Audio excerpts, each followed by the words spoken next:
بسم الله الرحمن الرحيم نحمده ونصلي على رسوله الكريم أما بعد وقال النبي صلى الله عليه وسلم بلغوا عني ولو آية أو كما قال عليه الصلاة والتسليم. محترم سامعین کرام،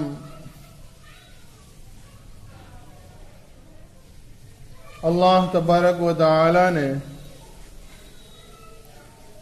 اس پوری دنیا کے اندر تقریباً 1.25 لاکھ انبیاء علیہ الصلوۃ والتسلیم کو بھیجا ہے. سب سے آخر میں آج سے 1450 سال پہلے حضور اقدس صلی اللہ علیہ وسلم اس دنیا میں تشریف لائے.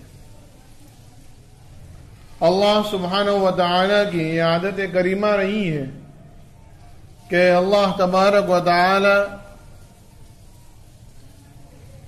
قوم میں، برادری میں، گاؤں میں، علاقے میں، شہر میں، چھوٹی بڑی بستی میں الگ الگ نبیوں کو اللہ رب العزت بھیجتے رہے.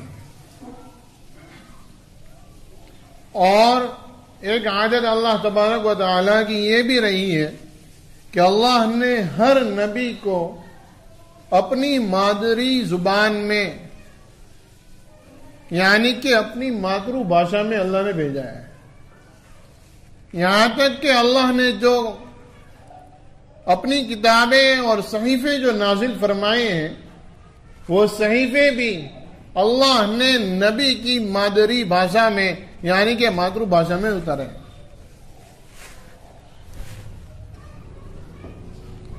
ہر کتاب، ہر صحیفہ اور ہر نبی، اور وہ اس لیے ہے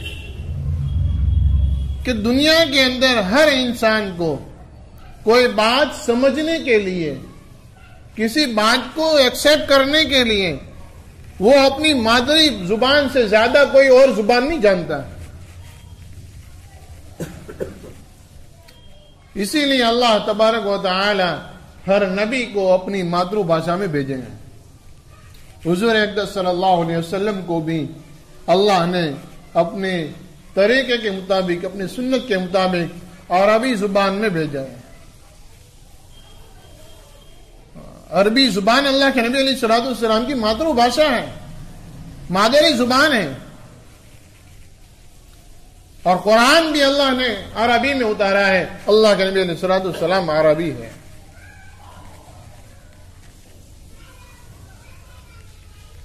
تو یہ اللہ رب العزت کی سنت ہے کہ اللہ رب العزت نبیوں کو بھیجتے رہتے تھے. کوئی نبی چلے گئے، اب ان کے بعد ان کے پیچھے رہنے والے لوگ نبی کی تعلیمات پر عمل کرتے تھے. آہستہ آہستہ شیطان بہکاتا تھا، لوگ نبی کی تعلیمات کو بھلا بیٹھتے تھے. اللہ پھر دوسرے نبی کو بھیجتے تھے. وہ آئے، محنت کی، لوگوں کو اللہ کی طرف بلایا، اللہ کی پہچان کرائی.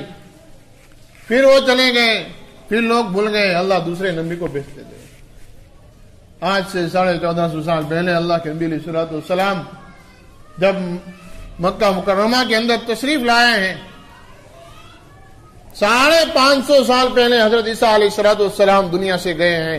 550 سال کے بعد اللہ کے نبی علیہ الصلوۃ والسلام آئے.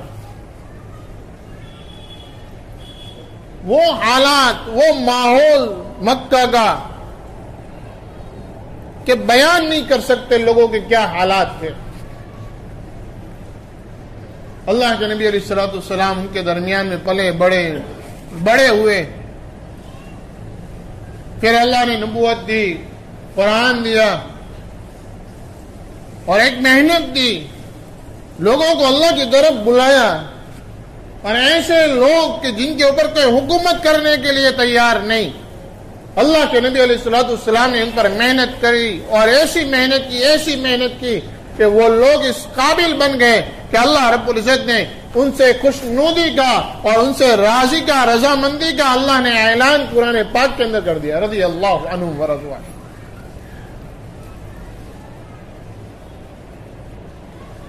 اللہ کے نبی علیہ الصلوۃ والسلام دنیا میں آئے تھے مختصر سی زندگی لے کر، وہ زندگی پوری ہو گئی. اب قیامت کو کافی وقت باقی، لوگ آئیں گے جائیں گے، روزانہ ہزاروں لاکھوں بچے پیدا ہوتے ہیں اور لاکھوں کے لوگ روزانہ مرتے ہیں۔ اب ان پر اللہ کا دین اور ان کو اللہ کی تعریف، ان کو اللہ کی پہچان کرانا یہ کون کرے گا؟ تو یہ اللہ کے نبی علیہ الصلوۃ والسلام کی صدقہ طفیل میں اللہ رب العزت نے حضور اقدس صلی اللہ علیہ وسلم کی امت کو دیا۔ اب وہ یہ محنت کریں گے۔ ہماری ذمہ داری ہے کہ ہم اللہ کے نبی علیہ الصلوۃ والسلام کی تعلیمات کو آگے پہنچائیں، اپنے اوقات کو اس میں لگائیں، فضولیات سے اپنے آپ کو بچائیں۔ ہم سب جانتے ہیں کہ دنیا روز بروز ترقی کر رہی ہے، نئی نئی چیزیں روزانہ ہمارے سامنے آ رہی، منظر عام میں آ رہی ہے، لیکن نہ تو ہم اللہ کے دین میں آگے بڑھے اور نہ ہم دنیا کے ان ایجادات میں اور ان ٹیکنالوجیوں میں، ان سائنس میں ہم آگے بڑھیں، ہم کسی طرف نہیں ہیں۔ شانتی سے بیٹھ کر ہم اپنے آپ کو سوچیں، ہم کس پلیٹ فارم پر ہیں، کدھر ہیں، اللہ کے دین میں ہیں، کتنے آگے ہیں، نماز کا کیا حال ہے، روزہ کا کیا حال ہے، زکوٰۃ کا کیا حال ہے، اللہ سے اپنا تعلق کتنا ہے، ہم وہاں اپنے آپ کو نہیں پاتے۔ دنیا کی ترقیات میں ہم کتنے آگے ہیں۔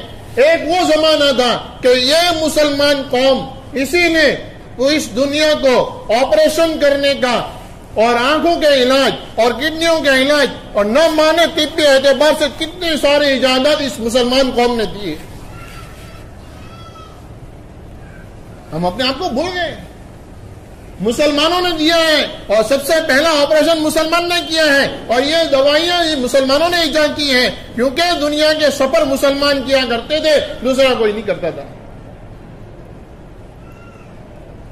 پوری دنیا کے کونے میں سے لوگ حج کے لیے پیدل آتے تھے، پوری دنیا چھان پین کر کے وہ مکہ پہنچ رہا ہے، وہاں حج کی، پھر وہ گھومتا پھرتا اپنے گھر واپس آ رہا ہے، راستے میں بیمار ہوا، درد ہوا، ہاتھ پیر ٹوٹا، کچھ بھی ہوا، وہ راستے میں سے کہیں نہ کہیں دوائیاں ڈھونڈ کر اور کوئی جڑی بوٹیاں ڈھونڈ کر علاج کرتا تھا، اسی میں سے وہ لوگ ڈاکٹر بنے اور اسی میں سے ان لوگوں نے دوائیاں ایجاد کی۔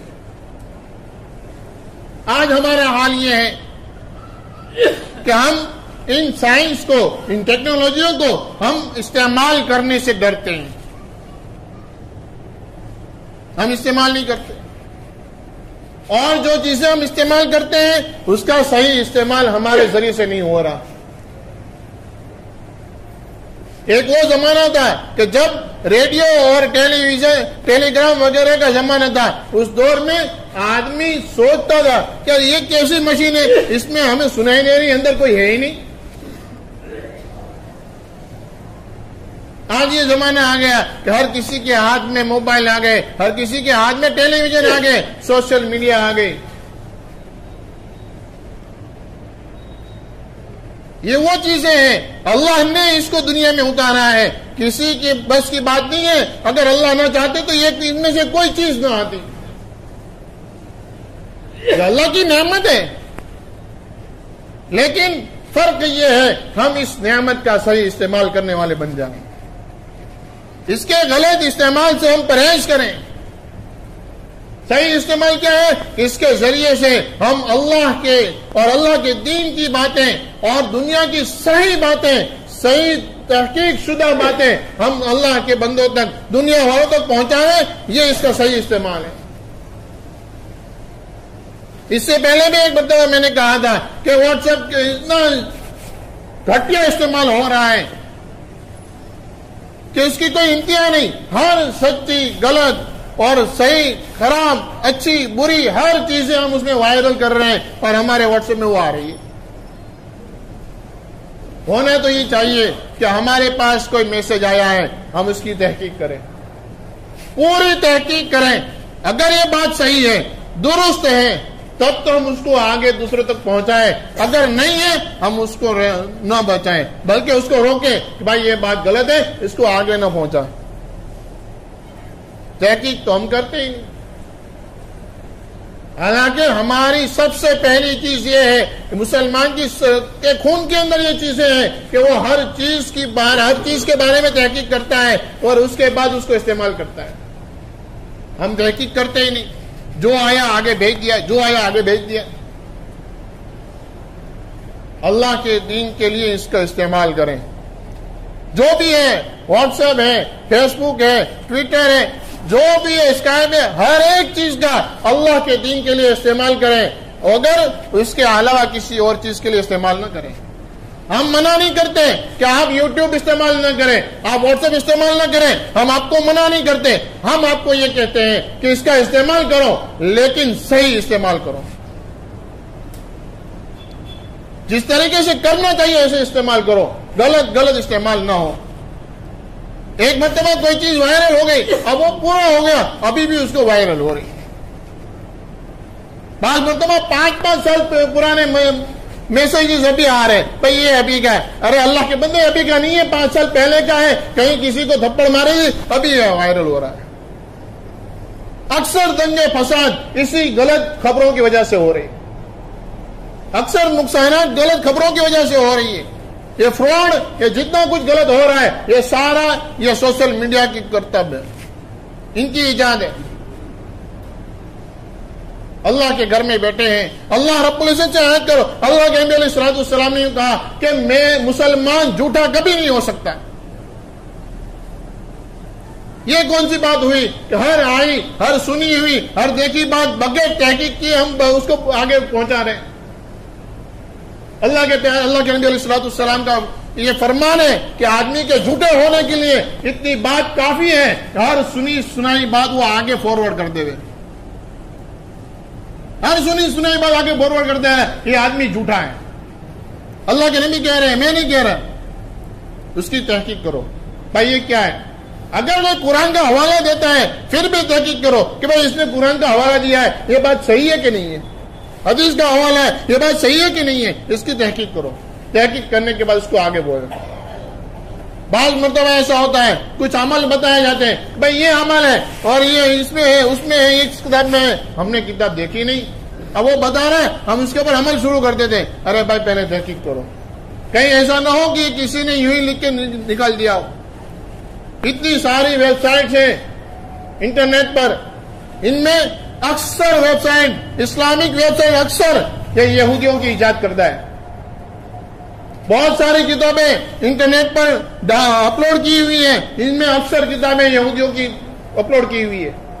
قرآن جیسی قرآن کتاب، مقدس کتاب قرآن، یہودی اس میں تحریف کر کے اس کو انٹرنیٹ پر اپلوڈ کر رہے ہیں بغیر کسی عالم کے اور بغیر کسی پکے عالم کے تصدیق کے. کسی کتاب کو ڈاؤن لوڈ نہ کریں، انٹرنیٹ کی کسی ویب سائٹ پر بھروسہ نہ کریں، پوری تحقیق کرو. یہ ویب سائٹ ہے، یہ کون سی ہے، کہاں سے آئی. یہ یہودی اور یہ عیسائی وہ کہ مسلمان بن کر مسلمانوں کی بستیوں میں گھستے ہیں اور امامت کراتے ہیں، 20-20 30-30 سال تک مسلمانوں کے درمیان میں رہتے، ہوا نہیں لگتی. یہ ویب سائٹ ہے، یہ انٹرنیٹ ہے، یہ واٹس ایپ ہے، کسی پر بھروسہ نہ کرو. پہلے تحقیق کرو، اس کے بعد عمل کرو. ہم منع نہیں کرتے اس کو استعمال نہ کرو، بلکہ اس کو استعمال کرو لیکن صحیح استعمال ہو. کوئی آدمی یوٹیوب دیکھنے کا عادی ہے، اگر آپ اس کو صحیح چیزیں نہیں دو گے تو وہ غلط دیکھنے والا ہے. تو اس کو صحیح چیزیں دو لیکن اس کی تحقیق کے بعد دو کہ بھائی دیکھ یہ صحیح ہے، اس کو دیکھ، اس میں کوئی حرج نہیں ہے، اس میں کوئی گناہ نہیں ہے، اس کو دیکھ. یہ واٹس ایپ ہے، اس گروپ میں رہو، اس میں ساری اچھی باتیں آئیں گی، غلط بات کوئی نہیں آئے گی. اگر کوئی واٹس ایپ گروپ ایسا ہے جس میں غلط اور فحش باتیں آ رہی ہیں، اس گروپ میں سے نکل جاؤ، ان کے ساتھ نہ رہو، ورنہ قیامت کے دن ان کے ساتھ حشر ہوگا. اس لیے اللہ رب العزت کے سامنے جو پچھلی زندگی گزری ہے اس سے توبہ کرو. آئندہ پکا دھیان کے ساتھ کوئی غلط بات ہم سے فارورڈ نہ ہو، بغیر تحقیق کے کوئی بات آگے نہ جائے، اور ہر آئی سنی سنائی بات پر ہم بھروسہ بھی نہ کریں. اسی میں ہم تمام کی بھلائی ہے. اللہ رب العزت کہنے سنے